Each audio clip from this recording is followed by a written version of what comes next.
तो guys question देख लेते हैं यहाँ पे फिजिक्स के कुछ ऐसे प्रश्न जो आपके एग्जाम में ज़रूर से ज़रूर पूछे जाते हैं और इनको अगर आप पढ़ के नहीं गए तो निश्चित रूप से आपको बहुत ही ज़्यादा दुख होगा।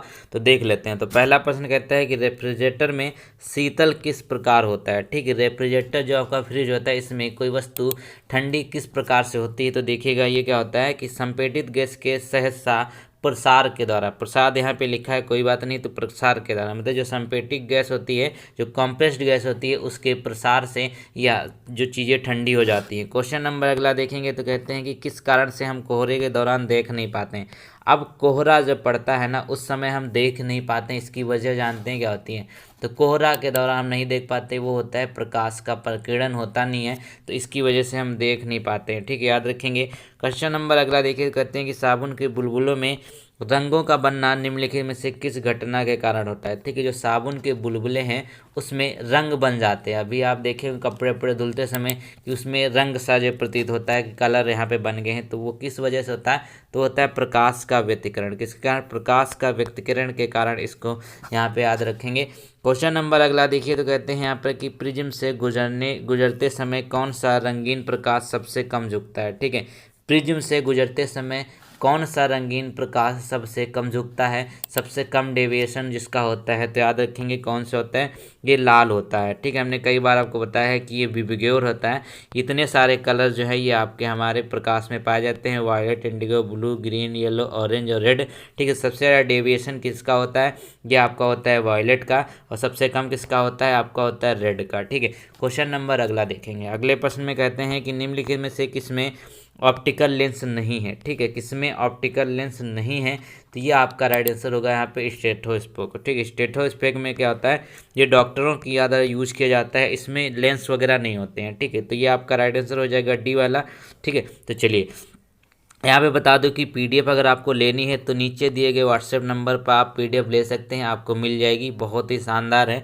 ठीक है, क्वेश्चन नंबर अगला देख लेंगे। तो कहते हैं कि प्रकाश का ठीक सीधी रेखा में गमन ना होना कहलाता है। ठीक है, प्रकाश का ठीक सीधी रेखा में अगर गमन ना होना क्या कहलाता है, तो क्या कहलाएगा, अपवर्तन। क्या होता है, अपवर्तन की वजह से सीधी रेखा में गमन नहीं करता। आप देखिए यहाँ पे मान लीजिए एक तालाब है। ठीक है, यहाँ पे अब यहाँ से एक सीधी रेखा आती है, थोड़ा सा डेविएट हो जाती है। ठीक है, क्वेश्चन नंबर अगला देखें तो कहते हैं एक पिंड को एक वृत्त में घुमाया जाने पर इस पर किया गया कार्य होता है। ठीक है, एक पिंड है, पिंड का मतलब कोई ऑब्जेक्ट ले सकते हैं, तो उस ऑब्जेक्ट को अगर एक वृत्त में मतलब उसको गोल गोल, एक ऑब्जेक्ट है इसको अगर आप गोल गोल घुमाएंगे तो क्या होगा, इसके द्वारा किया गया जो कार्य होता है वो फिजिक्स में शून्य होता है, जीरो होता है। ठीक है, आप सुबह दौड़ने जाते हैं, दौड़ने के बाद क्या यहाँ से स्टार्ट करते हैं ट्रैक में, यहाँ से आते आते आते आते फिर यहीं पहुँच जाते हैं। तो फिजिक्स के द्वारा मतलब क्या किया गया, फिजिक्स द्वारा यह कहा गया कि आपने कोई काम नहीं किया है, बिल्कुल भी। क्वेश्चन नंबर अगला देखें तो कहते हैं कि न्यूटन का गति के प्रथम नियम का दूसरा नाम क्या है। ठीक, न्यूटन के गति का प्रथम नियम का जो दूसरा नाम होगा वो क्या होगा, वो होता है जड़त्व का नियम। किस चीज़ का होता है, वो जड़त्व का नियम कहलाता है। क्वेश्चन नंबर अगला देखें तो क्या कहा गया है कि एक वस्तु का वजन सबसे कम कहाँ पर रहने पर होगा। ठीक है, एक वस्तु का जो वजन है वो सबसे कम कहाँ रखने पर होगा, तो याद रखेंगे ये आपका हो जाएगा पृथ्वी के केंद्र में। ठीक है, जो पृथ्वी का कौन सेंटर ऑफ जो अर्थ है वहाँ पर कोई ऑब्जेक्ट अगर रखी जाती है तो सबसे कम यहाँ पर उसका वजन होगा। क्वेश्चन नंबर अगला देखेंगे तो कहते हैं कि तैराक को पानी में तैरने के लिए कौन सा बल मदद करता है। ठीक है, अगर आप पानी में तैरते हैं तो आपको वहाँ पर कौन सा फोर्स है जो हेल्प करता है आपको तैरने में, तो याद रखेंगे 10 का राइट आंसर क्या होगा दोस्तों, वो आपका हो जाएगा यहाँ पर उत्प्लावक बल। ठीक, उत्प्लावक बल जो है यह तैराक को पानी में तैरने में मदद करता है। कुछ कॉन्सेप्चुअल क्वेश्चन जो है बहुत इंपॉर्टेंट होते हैं एग्जाम के लिए। अगला कहता है कि अनिश्चितता का सिद्धांत किसके द्वारा प्रतिपादित किया गया था। ठीक, एक सिद्धांत है जिसका नाम है यहाँ पर अनिश्चितता। ठीक, अनिश्चितता का सिद्धांत जो प्रतिपादित किया गया वो किया गया था वर्नर हाइजेनबर्ग के द्वारा। किसके द्वारा, वर्नर हाइजेनबर्ग के द्वारा। यह अनिश्चितता यानी कि कहते हैं ना कि हाइजेनबर्ग जो अनसर्टेनिटी प्रिंसिपल था वो किसके द्वारा दिया गया था, हाइजेनबर्ग के द्वारा। क्वेश्चन नंबर देखें 12, तो क्या कहता है कि गैस अणुओं की गतिज ऊर्जा किसके अनुक्रमाती होती है। ठीक है, देखेंगे तो क्या होता है, गैस अणुओं की गतिज ऊर्जा जो होती है, जो आपकी काइनेटिक ऊर्जा होती है, वो अनुक्रमाती होती है किसके कारण, तो ताप के, ठीक, टेम्परेचर की होती है। ठीक है, क्वेश्चन नंबर अगला देखें तो कहते हैं कि किस बल के कारण चंद्रमा पृथ्वी के चारों ओर अपनी वृत्ता कार कक्षा में घूमती है। ठीक है, कौन सा बल होता है जिसके कारण पृथ्वी अपने चारों ओर अपनी वृत्ताकार कक्षा में घूमती है? तो ये क्या हो जाए, अभिकेंद्र बल। कौन सा बल लगता है इसमें? अभिकेंद्र बल लगता है, याद रखेंगे। क्वेश्चन नंबर अगला देखिए, तो कहते हैं किस तापमान पर सेल्सियस और फ़ारेनहाइट यहाँ पर जो है बराबर होते हैं? आप सेल्सियस को डिनोट करते हैं सी से, फ़ारेनहाइट को एफ से करते हैं, तो देखिएगा इनकी वैल्यू कब बिल्कुल समान होती हैं? जब कब होगा, जब ये कितने पे होंगे, -40 फ़ारेनहाइट पे होंगे। तो -40 फ़ारेनहाइट पे जब होंगी तब ये आगे होंगी, दोनों की वैल्यू इस समय बराबर है यहाँ पर। क्वेश्चन नंबर अगला देखिए, तो कहते हैं कि वायु की क्षैतिज गति होने से ऊष्मा को अंतरण को क्या कहते हैं? ठीक है, वायु की क्षैतिज गति से होने वाले ऊष्मा के अंतरण को क्या कहते हैं? तो आपका यहाँ पे राइट आंसर होगा, वो हो जाएगा यहाँ पर चालन। ठीक है, चालन इसका राइट आंसर हो जाएगा। क्वेश्चन नंबर अगला देख लेंगे, तो कहते हैं कि ग्लेशियर में बर्फ हमेशा निम्न में से कहाँ से पिघलता है? ठीक है, जो ग्लेशियर है ना, जो बहुत बड़े बड़े ग्लेशियर होते हैं, इनमें से बर्फ़ कहाँ से पिघलना स्टार्ट हो जाती है? तो वो होती है सबसे निचले सतह से। बर्फ़ कभी ऊपर से नहीं पिघलती है, ऊपर का जैसे मान लीजिए बर्फ़ का ग्लेशियर है, यहाँ से नहीं पिघलती है, तो ये नीचे जो इसकी सतह होती है ना, यहाँ से पिघलना धीरे धीरे स्टार्ट करती है। तो याद रखेंगे सबसे निचले स्तर से। क्वेश्चन नंबर अगला देखिए, कहते हैं कि सूर्य से ऊष्मा पृथ्वी पर कैसे पहुंचती है? ठीक है, जो सूर्य है ना, वहां से पृथ्वी पर ऊष्मा कैसे पहुंचती है? इसका समय तो पता ही होगा, लगभग 8 मिनट होता है। ठीक है, तो अब 17 का जो राइट आंसर होगा दोस्तों, वो हो जाएगा विकिरण द्वारा। जो विकिरण एक प्रोसेस होती है जिसके द्वारा यहाँ पर सूर्य से ऊष्मा पर पृथ्वी पर पहुँचती है। ठीक, क्वेश्चन नंबर अगला है, 1 ग्राम ईंधन के जलने से मुक्त ऊष्मा को क्या कहा जाता है? ठीक है, 1 ग्राम ईंधन अगर आप जलाते हैं तो उसने जितनी भी यहाँ पर आपकी ऊर्जा उत्पन्न होती है, उसमें ऊष्मा निकलती है, हीट निकलती है, वो उस वस्तु का ऊष्मीमान होता है। ठीक है, अब ऊष्मीमान जो है वो सबसे ज़्यादा किस चीज़ का होता है? हाइड्रोजन का होता है। क्वेश्चन नंबर अगला देखें, तो कहते हैं कि आणविक संगठन के द्वारा ऊष्मा का संप्रेषण क्या कहलाता है? ठीक है, आणविक संगठन के द्वारा जो ऊष्मा का संप्रेषण है वो क्या कहलाएगा? वो कहलाता है संवहन। क्या? संवहन इसका राइट आंसर होगा। क्वेश्चन नंबर अगला देखें, तो कहते हैं अपेक्षित आर्द्रता को किस रूप में व्यक्त किया जाता है? ठीक है, क्या होगा? अपेक्षित आर्द्रता को जो हम किस रूप में व्यक्त करते हैं? तो ये आपका राइट आंसर हो जाएगा परसेंटेज में। किसमें? परसेंटेज में अपेक्षित आर्द्रता को व्यक्त किया जाता है। क्वेश्चन नंबर अगला देखिएगा दोस्तों, तो कहते हैं कि बॉल पेन किस सिद्धांत पे काम करता है? ठीक है, एक देखिए जो बॉल पॉइंट पेन होता है ना आपका, ये किस सिद्धांत पे काम करता है? तो ये आपका होता है गुरुत्वीय बल। ठीक है, गुरुत्वीय बल के कारण इस सिद्धांत जो इस पे लगता है, इसीलिए ये काम करता है। क्वेश्चन नंबर अगला देखिए, तो कहते हैं पहाड़ों पर पानी निम्नलिखित में से किस तापमान पर उबलने लगता है? ठीक है, अब पहाड़ों पे जब पानी उबालेंगे आप, तो किससे? 100 डिग्री से, जो इससे अधिक पे मतलब कम से ही ये आपको वहाँ पे उबाल दे देगा। ठीक है, 100 डिग्री सेल्सियस से कम पे भी वहाँ पे जो है पानी उबल जाएगा। ठीक है, क्वेश्चन नंबर वह क्यों? क्योंकि वहाँ पे देखिए जो एटमॉस्फेरिक प्रेशर है वो ज़्यादा होता है, इसीलिए। क्वेश्चन नंबर अगला देखेंगे, तो कहते हैं कि यदि हम ठोस वस्तु को गर्म करें तो किस भाग में सर्वाधिक प्रतिशत वृद्धि होगी? ठीक है, देखिए अगर ठोस वस्तु को आप गर्म करते हैं, किसी भी सॉलिड चीज़ को अगर आप हीट करेंगे तो इसमें क्या होगा? आयतन में। ठीक, सबसे ज़्यादा क्या होगा? आयतन में वहाँ पे फर्क पड़ेगा, उसके वॉल्यूम में चेंज हो जाएगा उसका वॉल्यूम। क्वेश्चन नंबर अगला देखिए, तो कहते हैं कि जब झील का पानी जमने लगता है तो बर्फ़ सबसे पहले कहाँ से जमना स्टार्ट होती है? ठीक है, अब कोई झील है ना, इसका पानी अगर यहाँ पे धीरे धीरे जम जाएगा तो वो कहाँ से जमना स्टार्ट होगी? तो देखेगा ये क्या राइट आंसर होगा? ऊपर से। क्यों? क्योंकि देखिए झील जो होती है वो ऊपर से जम जाती है और नीचे जो पानी होता है उसका ऐसे ही बना रहता है। ठीक है, जैसे आप लोगों ने कई बार देखा होगा वीडियोज वगैरह में।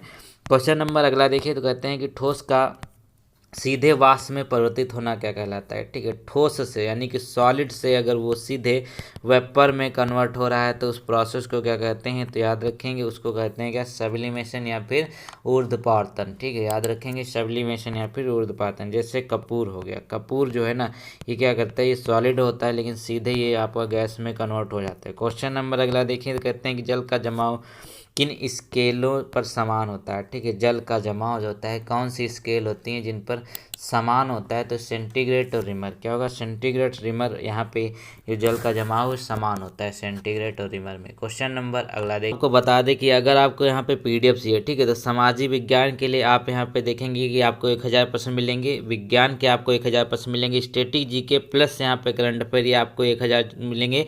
इसके साथ साथ हमने इसमें ऐड कर दी है लूसेंट के 1 लाइनर 1000 क्वेश्चन। ठीक है, 1 लाइनर रहेंगे लूसेंट के 1000 क्वेश्चन, सिर्फ और सिर्फ आपको मात्र 39 रुपये में दी जा रही है।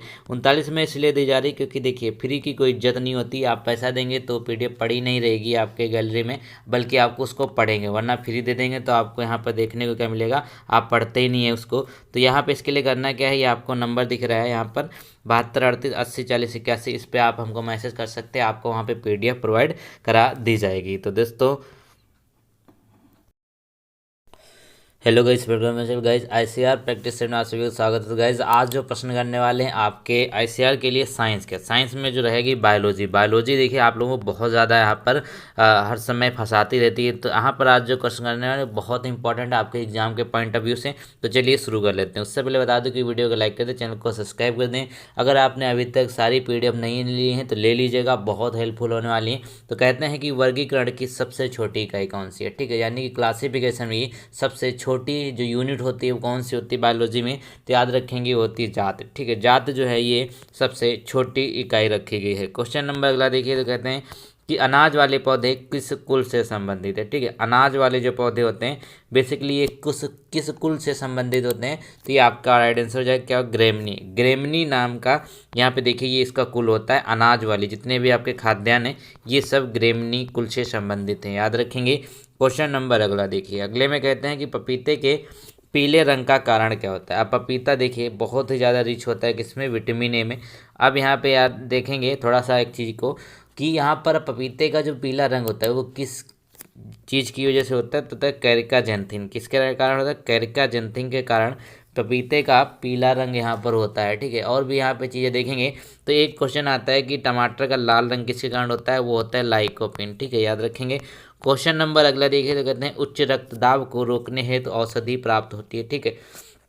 उच्च रक्तदाब को रोकने हेतु औषधि जो प्राप्त होती है वो कहाँ से, तो वो आपका राइट आंसर हो जाएगा राउल वुल्फिया जात से, ठीक है। किससे, राउल वुल्फिया जात है उससे ये प्राप्त होती है। सारे प्रश्न जो है आपके ल्यूसेंट के हैं और इम्पॉर्टेंट हैं ये, तभी मैं आपके लिए करा रहा हूँ, ठीक है। क्वेश्चन नंबर अगला देखिए, तो कहते हैं कि 5 जगत वर्गीकरण किसने किया था, ठीक है। 5 जगत वर्गीकरण किसके द्वारा किया गया था, तो इसका राइट आंसर होगा यहाँ पर आपके लिए वो हो जाएगा विटेकर। कौन होंगे, विटेकर के द्वारा यहाँ पर 5 जगत वर्गीकरण किया गया है। क्वेश्चन नंबर अगला देखिए, तो कहते हैं कि बैंगन किस कुल का पौधा है, ठीक है। जो बैंगन है ना ये किस कुल का पौधा है, तो 6 में अगर आप ध्यान से देखेंगे तो ये आपका राइट आंसर है सोलेनेसी। कौन सा, सोलेनेसी कुल का एक पौधा होता है जिसका नाम है बैंगन या फिर ब्रिंजल, ठीक है। क्वेश्चन नंबर अगला देख लेंगे, तो कहते हैं कि सिस्टेमा नेचुरे पुस्तक किसके द्वारा लिखी गई है। बहुत इंपॉर्टेंट पुस्तक है सिस्टेमा नेचुरे। पुस्तक जो लिखी गई किसकी है, वो याद रखेंगे लीनियस की है। किसकी, लीनियस की है, ये आपकी है सिस्टेमा नेचुरे, ठीक है। चलिए क्वेश्चन नंबर अगला देखें, तो कहते हैं कि सबसे लंबा जीवित वृक्ष कौन, सबसे लंबे जीवित वृक्ष की अगर बात कर लेंगे तो इसका राइट आंसर होगा यहाँ पर वो होगा आपका सिकोया, या फिर सिकुआ, कई जगह लिखा मिलता है ऐसे भी, तो ये आप याद रखेंगे सबसे लंबा जीवित वृक्ष है। क्वेश्चन नंबर अगला देखिए, तो कहते हैं कि यहाँ पर पौधे के किस भाग से कॉफ़ी प्राप्त किया जाता है, ठीक है। पौधे का कौन सा भाग होता है जिससे कॉफ़ी प्राप्त की जाती है, तो इसका राइट आंसर क्या होगा दोस्तों, वो हो जाएगा बीजों से, ठीक है। अब आपने देखा होगा कि जो आपकी कॉफ़ी होती है वो बीजों से प्राप्त की जाती है बेसिकली, तो सीड्स इसका राइट आंसर होगा। क्वेश्चन नंबर अगला देखिए, तो कहते हैं कि कपास के रेशे होते हैं, ठीक है। जो कपास के रेशे हैं वो कैसे होते हैं, तो याद रखेंगे इसका राइट आंसर बहुत ही आसान है कि बीजों से अधचर्मी रोम, ठीक है। ये भी बीजों से ही निकलते हैं जो कपास के रेशे होते हैं, ये बेसिकली यहाँ पर शुद्ध हिंदी में गया तो बीजों के अधचर्मी रोम ये कपास के रेशे होते हैं। क्वेश्चन नंबर अगला देखिए, कई बार प्रश्न पूछा गया है ये एग्जाम्स में, तो कहते हैं कि आम का वनस्पतिक नाम कौन सा है, ठीक है। आम का या मैंगो का जो वनस्पतिक नाम है जो आपका कौन सा हो जाएगा साइंटिफिक नेम, वो याद रखेंगे, ये आपका हो जाएगा यहाँ पर कौन सा, मैग्नीफेरा इंडिका। क्या होगा, मैग्नीफेरा इंडिका, ये आपका राइट आंसर हो जाएगा। क्वेश्चन नंबर 11 का राइट आंसर है सी। क्वेश्चन नंबर अगला देखिए, तो कहते हैं यहाँ पर कि निम्न में से कौन सा एक मानव निर्मित धान्य है, ठीक है। इसमें से एक मानव निर्मित है, तो देखेंगे तो कौन सा होगा, वो आपका राइट आंसर होगा यहाँ पे ट्रिटिकीकेल। कौन सा, ट्रिटिकीकेल एक जो है मानव निर्मित धान्य इसमें से है। क्वेश्चन नंबर अगला देखिए, तो कहते हैं कि हल्दी चूर्ण टर्मरिक पौधे से किस भाग से प्राप्त की जाती है, ठीक है। जो हल्दी है ना, जो टर्मरिक है, ये कहाँ से प्राप्त की जाती है, तो वो शुष्क जो प्रकंद होते हैं उनसे, किससे, शुष्क यानी कि जो सूखे प्रकंद होते हैं उनसे प्राप्त की जाती है हल्दी। चलिए क्वेश्चन नंबर अगला देखेंगे, तो इसमें कहते हैं कि वर्तिका और वर्तिकाग्र उपयोगी उत्पाद होते हैं। ठीक है, वर्तिका और वर्तिकाग्र जो उपयोगी उत्पाद हैं वो किस चीज़ के लिए हैं, तो याद रखेंगे वो होते हैं केसर में। केसर जो होता है वो क्या है, वो बेसिकली यहाँ पे जो आप देखे होंगे केसर जो फूल वगैरह में ऐसे निकले जाते हैं। ठीक है, ऐसे ऐसे यही चीज़ आपके यह केसर में यूज होती है। कहाँ पे पाया जाता है, जम्मू कश्मीर सबसे ज़्यादा पाया जाता है। तो इसको वर्तिका होते हैं केसर, इसका राइट आंसर हो जाएगा, इसलिए बहुत ही कॉस्टली होता है। ठीक है, चलिए क्वेश्चन नंबर अगला देखिए, तो कहते हैं कि विटामिन सी का सबसे अच्छा स्रोत कौन सा है। विटामिन सी की अगर बात करें, इससे रिलेटेड प्रश्न आता है कि इसका साइंटिफिक नेम क्या है, तो क्या होगा इसका एस्कॉर्बिक एसिड। ठीक है, एक ऐसा विटामिन है जिसको जो एक एसिड भी है, जो अम्ल भी है, तो क्या है एस्कॉर्बिक एसिड जो है इसका नाम होता है रासायनिक। अब यहाँ पे किस में पाया जाता है, तो देखिए इसका राइट आंसर जो होगा आंवला। आंवला जो है सबसे ज़्यादा विटामिन सी का स्रोत होता है, इंपॉर्टेंट है। क्वेश्चन नंबर अगले प्रश्न में देखिए, तो कहते हैं कि तंबाकू के पत्तियों में क्या होता है। ठीक है, जो तंबाकू की पत्तियाँ होती हैं इनमें बेसिकली क्या पाया जाता है, तो ये आपका राइट आंसर हो जाएगा निकोटिन। क्या होता है, निकोटिन जो है वो तंबाकू की पत्तियों में पाया जाता है।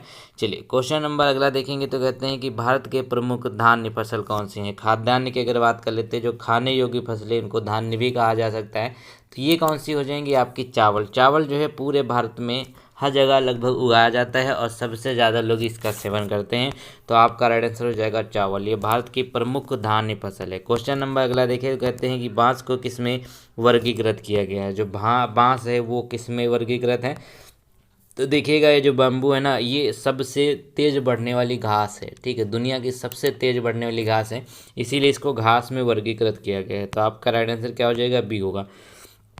क्वेश्चन नंबर अगला देखिए, तो कहते हैं कि जैव ईंधन इनके किसके बीज से प्राप्त होता है। ठीक है, जो जैव ईंधन है वो किसके बीज से प्राप्त होता है, तो ये आपका याद रखें कौन होगा, जेट्रोफा। अब जेट्रोफा के जो फल होते हैं उनसे जैव ईंधन प्राप्त किया जाता है। क्वेश्चन नंबर अगला देखें, कहते हैं कि किस पादप को साकी भारतीय डॉक्टर कहते हैं। ठीक है, किस पादप को, किस पौधे को यहाँ पर साकी भारतीय डॉक्टर के नाम से भी जाना जाता है, तो क्या हो जाएगा आंवला। आंवला इसका राइट आंसर हो जाए, क्योंकि इसमें इतने सारे गुण होते हैं ना कि इसको एक तरीके से भारतीय डॉक्टर साकी के नाम से जाना जाता है। क्वेश्चन नंबर अगला देखेंगे यहाँ पर, तो कहते हैं गाजर का रंग किसकी मौजूदगी के कारण ऐसा होता है। ठीक है, आपका देखें जैसे गाजर का रंग जो होता है वो किस चीज़ की मौजूदगी के कारण उसका ऐसा रंग होता है, तो ये आपका हो जाएगा कैरोटीन। किसके, कैरोटीन के कारण इसका रंग ऐसा होता है। क्वेश्चन नंबर अगला देखेंगे, तो कहते हैं यहाँ पर कि मिर्च की तीक्ष्णता का कारण क्या है। अब देखिए मिर्च जो होती है वो तीखी होती है, तो इसका मतलब क्या होगी, तो तीखे होने का मतलब जो होगा वो यहाँ पर किसकी वजह से होगा, कैप्सेसिन की उपस्थिति से। कैप्साइसिन की उपस्थिति के कारण यहाँ पर जो मिर्च का तीखापन होगा वो होता है। क्वेश्चन नंबर अगला देखें, तो कहते हैं कि फलीदार पादपों की जड़ों में उपस्थित गांठों में पाए जाने वाले नेत्रजन स्थिरीकरण जीवाणु कौन से होते हैं। ठीक है, तो देखेंगे ये जो आपके होते हैं सहजीवी जीवाणु, जैसे आपके राइजोबियम जीवाणु होते हैं। ठीक है, राइजोबियम जो होते हैं वो क्या करते हैं, नाइट्रोजन को नाइट्रेट में कन्वर्ट करते हैं। क्वेश्चन नंबर अगला देखेंगे, तो कहते हैं यहाँ पर कि केसर मसाला बनाने के लिए पौधे का निम्नलिखित में से कौन सा भाग उपयोग में किया लाया जाता है। तो अभी तो हमने बताया था इसको कि जो केसर होता है वो कौन सा भाग होता है पौधे का, वो होता है वर्तिकाग्र। क्या होता है, वर्तिकाग्र। इसको शायद इंग्लिश में स्टिग्मा कहते हैं। ठीक है, क्वेश्चन नंबर अगला देखें, तो कहते हैं कि पत्ती के लाल, नारंगी और पीला रंग किसके कारण होता है। पत्ती नहीं है ये, पत्ती तो एक ही, तो इतने कलर नहीं होते उसके। ठीक है, तो पत्ती की बात कर रहे हैं, लीव्स की बात कर रहे हैं। तो देखिएगा इसका जो कलर होता है भिन्न भिन्न किस कारण होता है, वो होता है यहाँ पर कैरोटीनॉइड के कारण। किसके कारण, कैरोटीनॉइड के कारण। थोड़ा सा हो सकता है ये क्लास आपको कठिन लगे आज। क्वेश्चन नंबर अगला देखिए, तो कहते हैं गेहूं, जौ, नींबू, नारंगी और बाजरा संबंधित है। ठीक है, गेहूं, जौ, नींबू, नारंगी और बाजरा जो संबंधित है वो किससे हैं, वो हो जाएंगे यहाँ पर पादप परिवारों से। ठीक, किससे, 3 पादप परिवारों से संबंधित है, गेहूं, जौ, नींबू, नारंगी और बाजरा। क्वेश्चन नंबर अगला देखें, तो कहते हैं सबसे बड़ा कुल कौन सा है। सबसे बड़ा जो कुल होता है वो कौन सा होगा, तो सभी को पता होना चाहिए इसका राइट आंसर वो आपका हो जाएगा कंपोजिटी। क्या होगा, कंपोजिटी जो है सबसे बड़ा कुल होता है। क्वेश्चन नंबर अगला देखेंगे, कहते हैं कि चाय के पौधे का वानस्पतिक नाम क्या है। ठीक है, चाय का, अब बायोलॉजी हम कर रहे हैं तो बायोलॉजी थोड़ा सा कठिन पढ़ी जाती है। तो चाय के जो पौधे का वानस्पतिक नाम होता है क्या, तो थियासाइनेंसिस। क्या होता है, थियासाइनेंसिस जो है ये आपके चाय के पौधे का वानस्पतिक नाम है। क्वेश्चन नंबर अगला देखिए, तो कहते हैं कि पौधों में वाष्पोत्सर्जन किसकी प्रक्रिया है। ठीक है, पौधों में जो वाष्पोत्सर्जन होता है वह बेसिकली किस चीज़ की प्रक्रिया होती है, तो ये होती है यहाँ पे जल हानि की। ठीक है, किसकी? जल हानि की प्रक्रिया होती है, जो वाष्पोत्सर्जन के नाम से हम लोग जानते हैं। क्वेश्चन नंबर अगला देखिए, तो कहते हैं कि प्रकाश संश्लेषण के लिए किसकी आवश्यक ज़्यादा जरूरी, मतलब कौन सा ज़रूरत होता है, किसकी आवश्यक जरूरी होती है? तो प्रकाश संश्लेषण के लिए अगर आप ध्यान से देखेंगे, एक तो वाटर, उसके बाद क्लोरोफिल जिसे प्राणवायु बोलते हैं, और यहाँ पे लाइट या फिर धूप जो होती है, तो इनमें से सभी की आवश्यकता होती है प्रकाश संश्लेषण की प्रक्रिया के लिए। क्वेश्चन नंबर अगला देखें, तो कहते हैं कि प्रकाश संश्लेषण होता है, ठीक है, प्रकाश संश्लेषण जो होता है वो कब होता है, ये आपको बताना है। तो 31 का राइट आंसर दोस्तों ये हो जाएगा केवल दिन में। केवल दिन में इसलिए होगा क्योंकि यहाँ पे देखिए, जो फोटोसिंथेसिस केवल दिन में इसलिए होता है क्योंकि इसमें सूर्य का प्रकाश सिर्फ दिन में ही मिल सकता है, तो ये आपका राइट आंसर होगा। क्वेश्चन नंबर अगला देखेंगे, प्रश्न की बात कर लीजिए, तो कहते हैं कि प्रकाश संश्लेषण के लिए कौन सी गैस आवश्यक है। ठीक है, प्रकाश संश्लेषण के लिए जो कौन सी गैस आवश्यक है, तो कौन सी हो जाएगी? Carbon dioxide. ठीक है, कार्बन डाइऑक्साइड ये गैस प्रकाश संश्लेषण के लिए सबसे ज़्यादा आवश्यक होती है। क्वेश्चन नंबर अगला देखिए, तो कहते हैं कि पौधे एवं पेड़ का खाना तैयार करने की प्रक्रिया कहलाती है। ठीक है, पौधे एवं पेड़ का खाना तैयार करने की जो प्रक्रिया होती है वो क्या होती है? फोटोसिंथेसिस होती है। तो याद रखेंगे, आपका राइट आंसर होगा सी यहाँ पर, फोटोसिंथेसिस ये एक प्रक्रिया होती है जिसमें पौधे पेड़ का खाना तैयार करते हैं। क्वेश्चन नंबर अगला देखिए, तो कहते हैं कि प्रकाश संश्लेषण की क्रिया पौधे के किस भाग में सर्वाधिक होती है। ठीक है, प्रकाश संश्लेषण जो फोटोसिंथेसिस होता है ये सबसे ज़्यादा किस भाग में होती है, तो ये आपका राइट आंसर हो जाएगा पत्ती, यानी कि जो उसकी लीव्स होती हैं सबसे ज़्यादा प्रक्रिया ये वहीं पे होती है, तो सभी को पता होगा। क्वेश्चन नंबर अगला देखिए, तो कहते हैं प्रकाश संश्लेषण का जो अंतिम उत्पाद कौन है। ठीक है, फोटोसिंथेसिस प्रक्रिया जो आपकी प्रोसेस होती है इसमें जो बाय प्रोडक्ट होता है वो कौन सा होगा, तो याद रखेंगे होता है यहाँ पे कार्बोहाइड्रेट। ठीक, क्या होता है? कार्बोहाइड्रेट जो है ये आपका फोटोसिंथेसिस का अंतिम उत्पाद होता है। चलिए क्वेश्चन नंबर अगला देखें, तो कहते हैं कि निम्नलिखित में से कौन सा ऊर्जा रूपांतरण प्रकाश संश्लेषण नामक प्रक्रिया में होता है। ठीक है, जो प्रकाश संश्लेषण प्रक्रिया होती है इनमें से कौन सा ऊर्जा रूपांतरण इसमें होता है, तो याद रखेंगे ये आपका हो जाएगा क्या? प्रकाश ऊर्जा से रासायनिक ऊर्जा में। किसमें? प्रकाश ऊर्जा से रासायनिक ऊर्जा, यानी कि लाइट एनर्जी से ये केमिकल एनर्जी में ट्रांसफर होती है। क्वेश्चन नंबर अगला देखिए, तो कहते हैं कि प्रकाश संश्लेषण में जो आपका देखेंगे क्लोरोफिल है, तो उसकी भूमिका क्या होती है। प्रकाश संश्लेषण में जो क्लोरोफिल है इसकी मेन भूमिका क्या होगी, वो हो जाती है प्रकाश का अवशोषण। क्या करता है ये? ऑब्जर्व करता है, किसको? लाइट को ऑब्जर्व करता है, प्रकाश को ऑब्जर्व करता है। तो याद रखेंगे ये आपकी फोटोसिंथेसिस में क्लोरोफिल का काम होता है। क्वेश्चन नंबर अगला देखिए, तो कहते हैं प्रकाश संश्लेषण में पौधे कौन सी गैस का अवशोषण करते हैं। ठीक है, प्रकाश संश्लेषण में जो पौधे होते हैं वो कौन सी गैस का अवशोषण करते हैं, तो क्या सी होती? ये आपकी कार्बन डाइऑक्साइड। ठीक, फोटोसिंथेसिस को इसलिए डीप में ले रहे हैं क्योंकि यहाँ से प्रश्न घुमा के पूछे जरूर जाते हैं। तो अगला देखेंगे यहाँ पर, तो कहते हैं कि प्रकाश संश्लेषण प्रक्रिया के निम्नलिखित में से किसकी उपस्थिति आवश्यक नहीं है। एक जो प्रकाश संश्लेषण है फोटोसिंथेसिस प्रोसेस है इसमें किस चीज़ की आवश्यकता नहीं होती है, तो याद रखेंगे ऑक्सीजन। ठीक है, ऑक्सीजन की आवश्यकता इसमें नहीं होती है, बाकी सूर्य का प्रकाश, कार्बन डाइऑक्साइड और जल ये सब जरूरी होते हैं। क्वेश्चन नंबर 40 कहता है कि प्रकाश संश्लेषण के समय निकलने वाली गैस का क्या नाम होता है। ठीक है, प्रकाश संश्लेषण जो है उस समय जो गैस निकलती है उसको क्या कहते हैं? ऑक्सीजन होती है, वही तो हम लोग के लिए जीवनदायी है। क्वेश्चन नंबर अगला देखिए, तो कहते हैं कि इंडोल एसिटिक अम्ल क्या है। ठीक है, इंडोल एसिटिक अम्ल जो है वो क्या चीज़ है, तो याद रखेंगे ये आपका राइट आंसर हो जाएगा ऑक्सीजन। क्या होता है? ये ऑक्सीजन होता है। ठीक है, चलिए क्वेश्चन नंबर अगला देखेंगे, तो इसमें कहते हैं कि ऑक्सीजन से संबंधित कौन सा कथन सही है। ठीक है, ऑक्सीजन जो है वो कौन सा कथन इसमें सही है, तो क्या हो जाएगा यहाँ पर? एक तो आपका इसके कारण पौधों में प्रमुखता हो जाती है। ठीक है, या पत्तियों का विलगन रोकता है। ठीक है, या खरपतवार को नष्ट करता है, तो ये भी कथन सही है। तो यानी उपरोक्त सभी आपका राइट आंसर हो जाएगा यहाँ पर ऑक्सीजन से संबंधित ये आपकी चीज़ें यहाँ पर क्लियर हमने कर दी। क्वेश्चन नंबर अगला देखिए, तो कहते हैं किस पादप हार्मोन के छिड़काव से अनिषेक फल प्राप्त किए जा सकते हैं। ठीक है, किस पादप हार्मोन के छिड़काव से यहाँ पे जो फल प्राप्त किए जाते हो जाते हैं एब्सिसिक एसिड। कौन सा होता है? एब्सिसिक एसिड की छिड़काव की जाती है इसको प्राप्त करने के लिए। क्वेश्चन नंबर अगला देखिए, कहते हैं कि निम्नलिखित में से कौन सा हार्मोन पादप कोशिकाओं को इस प्रकार बढ़ने के लिए प्रेरित करता है जिससे प्रकाश की ओर मुड़ा हुआ प्रतीत होता है। ठीक है, तो देखिएगा ये कौन सा हार्मोन होता है, बेसिकली ये आपको होता है ऑक्सिन। ऑक्सिन हार्मोन जो होता है ये आपको ये चीज़ करने में मदद करता है, ठीक है, जिससे पौधे प्रकाश की ओर मुड़ा हुआ प्रतीत होता है। इंपॉर्टेंट है ये।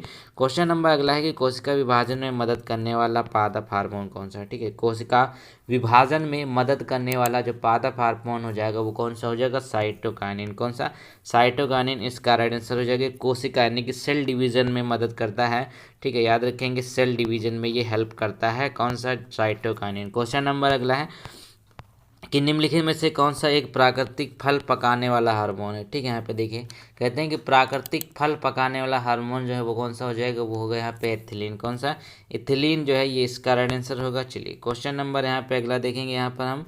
तो अगले प्रश्न में देखिए तो कहते हैं कि प्रकाश अनुवर्ती संचलन किसके द्वारा नियंत्रित किया जाता है, ठीक है। प्रकाश अनुवर्ती संचलन जो है किसके द्वारा नियंत्रित किया जाता है, तो हार्मोन हो जाएगा ऑक्सिन, ठीक है, याद रखेंगे।